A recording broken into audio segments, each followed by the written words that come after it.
The entire book of Vayeishev is dedicated to the building of the Jewish nation by its founders. In Shemos, we already are the Jewish nation. The process began with Avram, with Yitzchak, with Yaakov.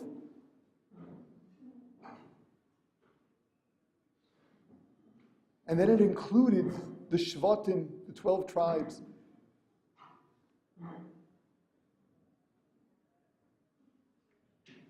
In the building of the Jewish people, we would expect to read about how the tribes developed, I guess, some other aspect of Jewish ideology. Avram brought chesed to the world. Yitzchak, his mesiras nefesh, total dedication, giving himself up.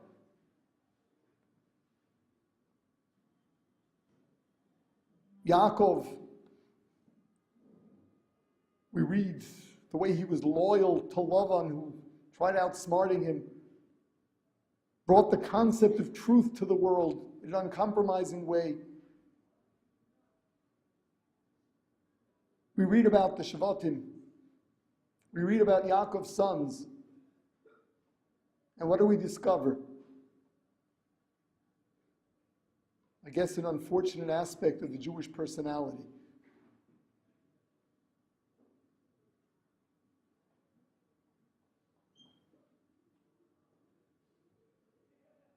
To call it sibling rivalry is belittling it.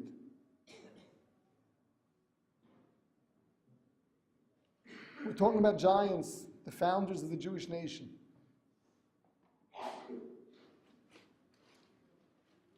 But nevertheless,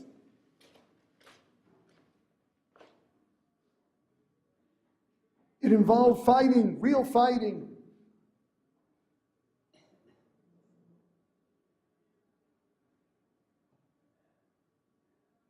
An attempt at just getting rid of one of the brothers.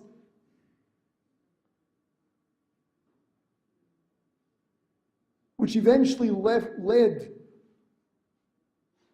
to the family of Yaakov going down to Egypt and the beginning of our first exile.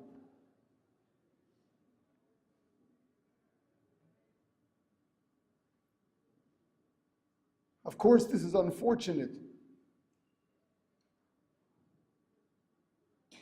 But in reading it,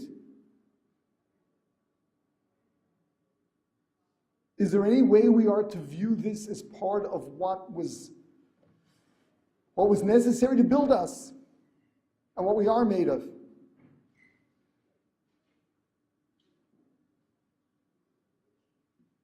A simplistic reading, looking at this as Bible stories. This is not lore. This is Torah's Hashem.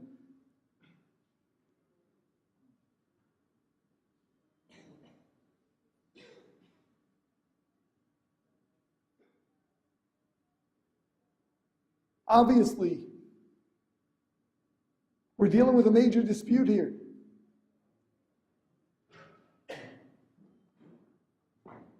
There's a dispute over the leadership, that of Yehuda and that of Yosef.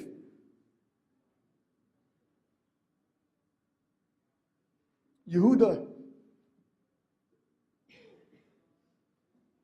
the leader of the sons of Leah, Yosef, of Rachel. But one more time, this is not a power struggle. There's an ideological disagreement here. And this is something that we're told will not stop till the end of days. At Mashiach's coming, we're told that they'll all get together again. But up until then, no. That means that there's an inner tension within the Jewish nation. Something that will always plague us.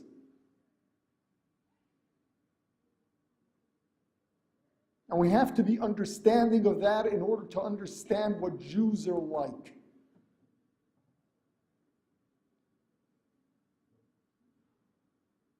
Yosef is critical of his brothers. He obviously has different standards.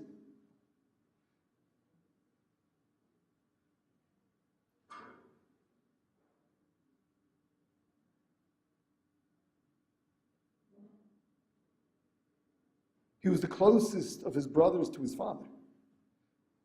If there's anyone that can really claim as having gotten it straight from Yaakov Avinu, the way it is, in its entirety, it was Yosef.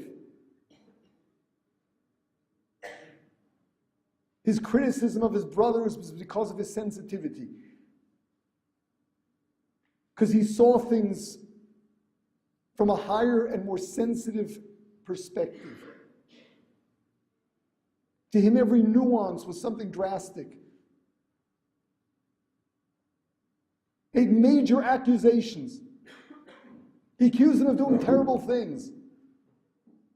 It is obvious we're talking about the Shiftei Kah, the Shvatim, the tribes,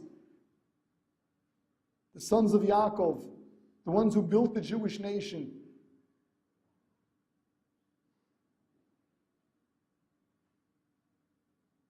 He saw nuances that by his standards were tantamount to major offenses.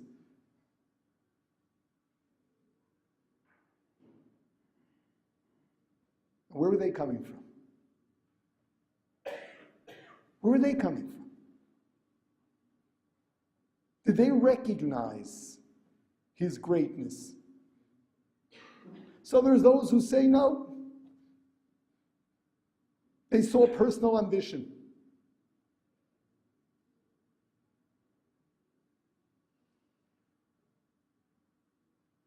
The Sfas Emes rejects that opinion.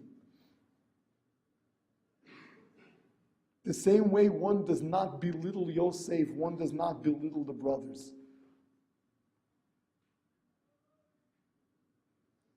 They saw his standards as destructive. They saw his standards being so subtle, so sensitive, and so demanding, harsh, and critical.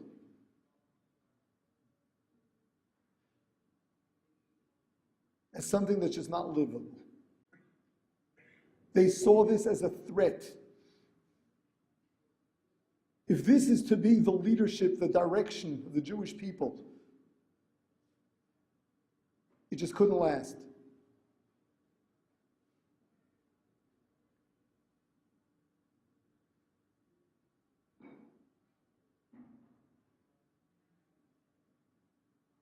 I believe this tension has been alive and well over the generations, and it's taken on different forms. Some legitimate and many not.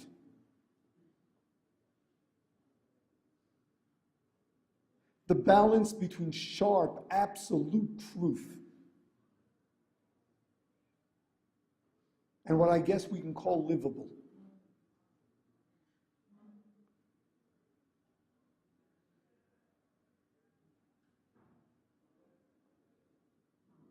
The term extreme is so relative.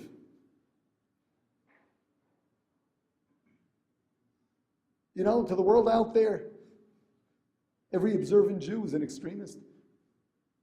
To the bigger world out there, any believing Jew is an extremist.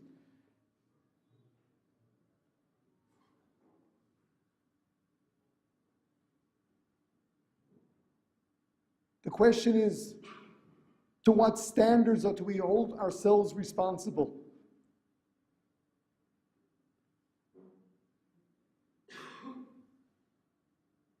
Can you use the term, Hashem understands?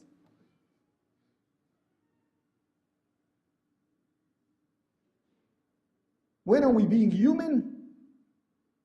And when are we just being lax?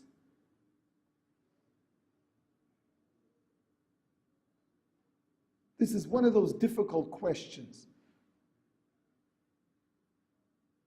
Like all other issues involving balance. Balance is difficult to teach it. It's something one intuits. And it seems like everyone's intuition is different.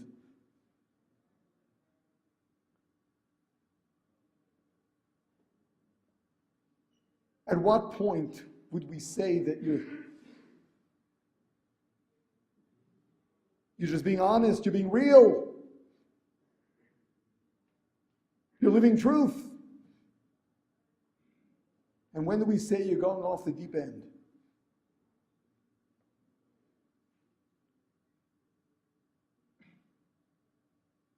It's very difficult to quantify something like that.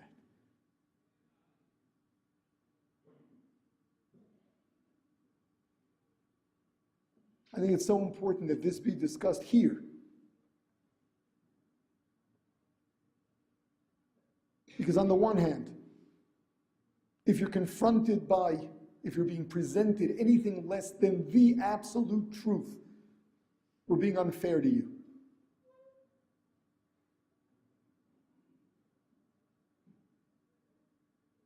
On the other hand,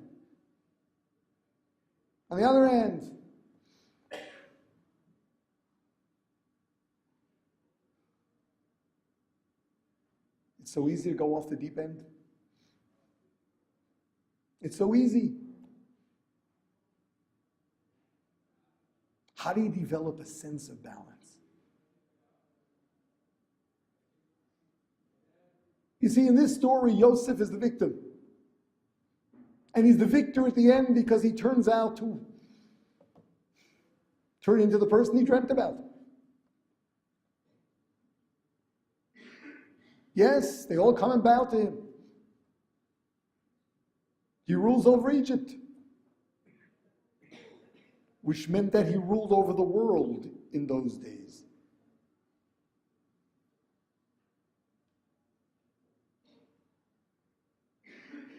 But at the end of days, it's not Mashiach ben Yosef that prevails, it's Mashiach ben David.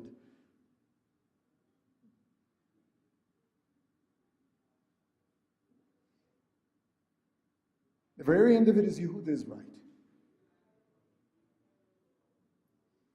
Yosef's right, but Yehuda wins.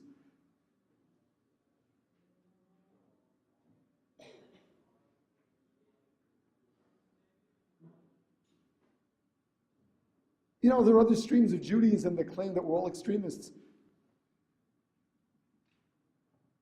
And that if you tell people that what Judaism is about is 613 mitzvahs, in practice you're destroying the Jewish nation because people are just turned off. They believe for the sake of the future of Judaism, the future of the Jewish people, the truth has to be adulterated.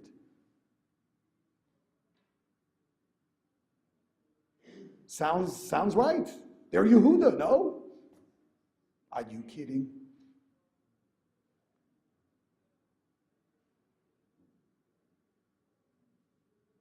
There's one area that there's little room for argument over, and that is knowing the truth. In Judaism, education, Talmud Torah Keneged Kulam. Knowing truth is a value that stands on its own.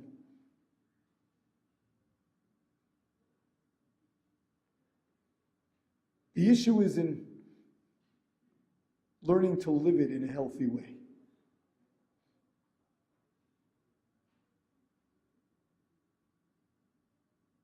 The difference between the different streams of Judaism is not essentially in practice. The colors and flavors of practice within Orthodoxy vary. In terms of the other streams of Judaism, the issue is, are you ready to tell the whole truth? And there we believe that every Jew deserves to know the whole truth.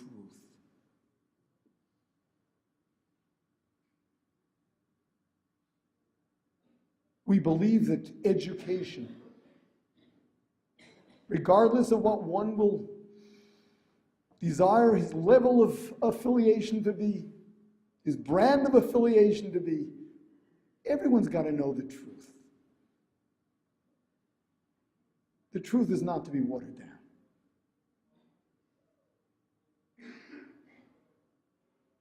Knowing the truth of Hashem's existence, knowing the truth of the fact that there was divine revelation and that every word of Torah is true and that there was an unbroken chain from generation to generation, and every one of the values, everything that is expressed in the entire written and oral law is absolutely divine and profound and relevant. That's something that every Jew has got to know without compromise.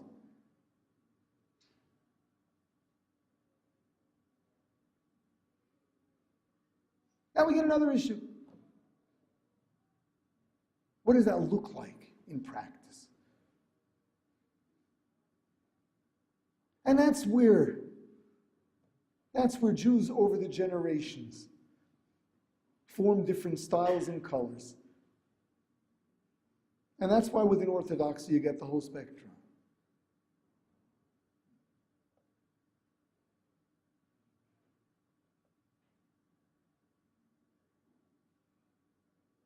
We can't confuse the two. The machlokes between Yosef and Yehuda was in terms of living one's life. What demands are made on one another, glory to be. What's livable? What's not so livable? And yes, the different colors and flavors. In terms of the absolute truth, there is no dispute. That's not up for grabs. That's not changed to make it more marketable. Truth is truth. Behavior, there's lots of room for flavors. And we wonder what it's going to look like when Mashiach comes. Are we all going to be the same color and flavor? We wonder. But one thing's for sure, and the Pasuk tells us, the world will be filled with the awareness and understanding of Hashem. Truth will be understood universally. Unadulterated truth. Absolute truth. That's forever. That's not to be tampered with.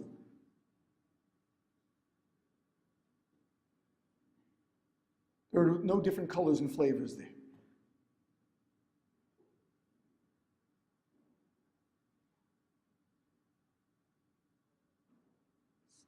We got to make sure.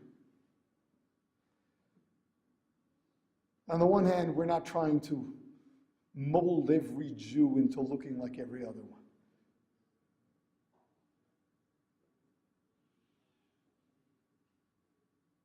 There's always a tension. We're different personalities. We're different neshamas.